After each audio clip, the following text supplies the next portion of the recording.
नाज़रीन, मातली में बरसाती पानी नेकाल न थियण करे म्यूनिसिपल इंतजामिया खिलाफ सिविल सोसाइटी तरफां एहतजाजी मुज़ाहिरो कयो वियो आहे। इन हवाले सां ॾिसूं था अरबाब उमर जी हीअ रिपोर्ट।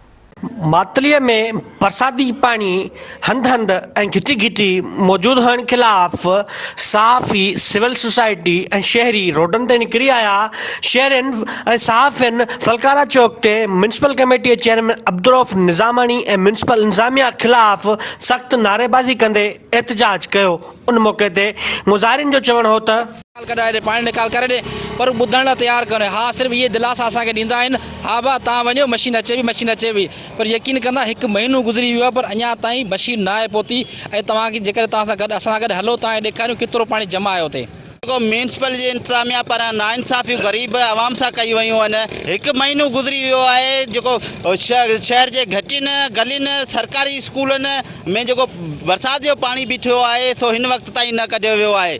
असां केतिरा ई दफ़ा सिविल सोसाइटी तरफ़ां, असां शहरी जे नाते हुअण जे तरफ़ां, असां सहाफ़ी नाते हुअण तरफ़ां म्यूनिसिपल जे चेयरमैन खे चयो आहे त बराए महिरबानी जेको स्कूलनि में घिटियुनि में पाणी आहे उहो निकाल करियो, पर चेयरमैन ॿुधण लाइ तयारु न आहे। जॾहिं त इहो बि साबिती ॾिनी आहे त जेकी सरकारी मशीनरी आहे पाणी कढण वारी उहा चेयरमैन जे ख़ुदि बनी में जेकी सारियुनि मां पाणी कढी रही आहे ऐं उहो उते इस्तेमालु कई वञे पई। पर हिते जेको ग़रीब आवाम जे लाइ जेको पाणी में ॿुॾी रही आहे ऐं जेको गंदे पाणी सबबु मच्छरनि जो आधार थी वियो आहे, बीमारी में मुब्तला थी वियो आहे, उन्हनि लाइ कुझु न पियो कयो वञे। बरसाति खे गुज़रे हिकु महीनो थी वियो आहे ऐं अञा ताईं शहर मां पाणी जो निकाल कोन थी सघियो आहे। जंहिंमें सरकारी इमारतूं, मॉल, गिटियूं ऐं जंहिंमें उन्हनि में पाणी बीठो आहे 3 खां 4 फुट। अञा ताईं सरकारी मशीनरी उते कोन पहुती आहे, बल्कि हिते ज़हीर कॉलोनी में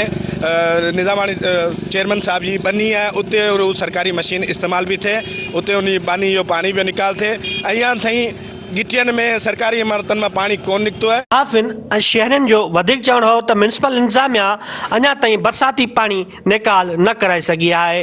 दुकाननि, घरनि, इस्पतालनि, स्कूलनि अंदरि अञा बि बरसाती पाणी मौजूदु आहे। हिननि चेतावनी ॾींदे चयो त अगरि बरसाती पाणी निकाल न करायो वियो त म्यूनिसिपल इंतज़ामिया खिलाफ़ हिकु एहतजाजी तहरीक जो आगाज़ कंदासीं। अरबाब उमर, मरान TV न्यूज़, मातली।